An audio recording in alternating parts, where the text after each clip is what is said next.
Tommy Lucchese, an iconic figure in the world of organized crime, was one of the most influential Italian-American mobsters during the mid-20th century. Renowned for his leadership of the 107th Street Gang, Lucchese left an indelible mark on the criminal underworld through his ruthless tactics and strategic mind. Early life and criminal beginnings. Born on December 1, 1899, in Sicily, Italy, Lucchese migrated to the United States with his family at a young age. Settling in New York City, he experienced the challenges faced by many Italian immigrants during that era. Lucchese's journey into the world of organized crime started in his teenage years when he became involved in small-time criminal activities in East Harlem. 107th Street Gang. After his accident, Lucchese spent more time with members of the 107th Street Gang. Members of the gang stole wallets, burglarized stores, and engaged in other illegal crimes. The 107th Street Gang operated under the protection of Bronx East Harlem family boss Gaetano Tom Reyna. By the age of 18, Lucchese had started a window washing company in East Harlem. Anyone refusing to use his window washing services would have their windows broken. Lucchese sometimes operated from LaGuardia Political Club off East 106th Street in East Harlem. By the early 1920s, Lucchese had become a strong ally of fellow mobster Charlie Lucky Luciano and became a top member of Gaetano Reyna's crime family. The Lucchese crime family. In 1951, Gagliano died of natural causes.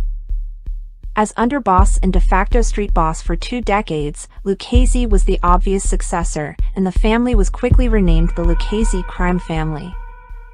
Lucchese appointed mobster Stefano Lassalle as underboss and Vincenzo Rao as consigliere. That same year, Lucchese formed an alliance with Luciano crime family underboss Vito Genovese and Anastasia crime family underboss Carlo Gambino with the long-term goal of gaining control of the commission.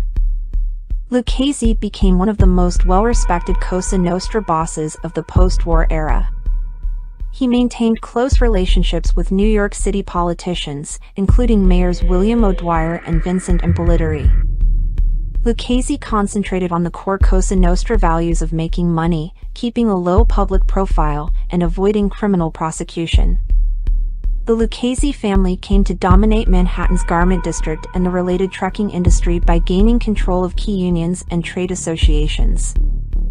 During the 1950s, Lucchese controlled a narcotic trafficking network with Santo Trafficante Jr., the boss of the Tampa crime family.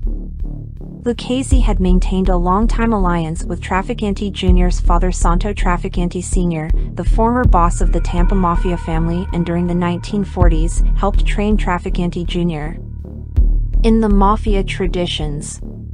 Trafficante Jr. would frequently meet with Lucchese in New York City for dinner. Business and influence. Unlike some other mob leaders, Lucchese preferred to maintain a low profile, rarely drawing attention to himself. He focused on expanding his criminal operations through various illicit activities, including labor racketeering, loan sharking, and illegal gambling. Lucchese understood the importance of alliances and forged connections with other influential figures in the criminal underworld, consolidating his power over time. The legacy of respect. One of the defining characteristics of Tommy Lucchese's reign was his ability to command respect, both within and outside the world of organized crime. Known for his intelligence, composure, and impeccable organizational skills, Lucchese earned the loyalty of his subordinates and the fear and admiration of his rivals. This reputation for fairness and diplomacy earned him the moniker the Legacy of Respect. Death.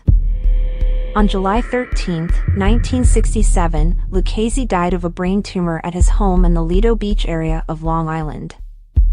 The funeral service was held at Our Lady of the Miraculous Medal Church in Point Lookout, New York. Lucchese is buried at Calvary Cemetery in Queens, New York. Over 1,000 mourners, including politicians, judges, policemen, racketeers, drug pushers, pimps, and hitmen, attended the ceremony. Undercover policemen photographed the attendees. At the time of his death, he had not spent a day in prison in 44 years. Lucchese's first choice as a successor had been Antonio Tony Dux Corallo, but Corallo was in prison when Lucchese died.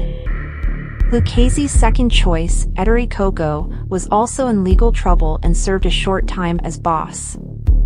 Another possible candidate was Consigliere Vincenzo Rao, but he too was dealing with criminal charges. The commission finally selected Capo Carmine Tremonti as temporary acting boss until Corallo was released from prison.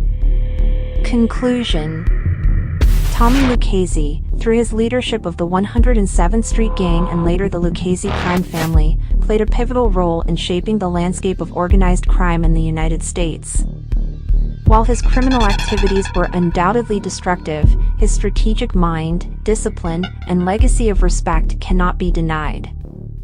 Tommy Lucchese remains an enduring symbol of the American Mafia's heyday, leaving behind a complex and controversial legacy that continues to captivate the public's imagination.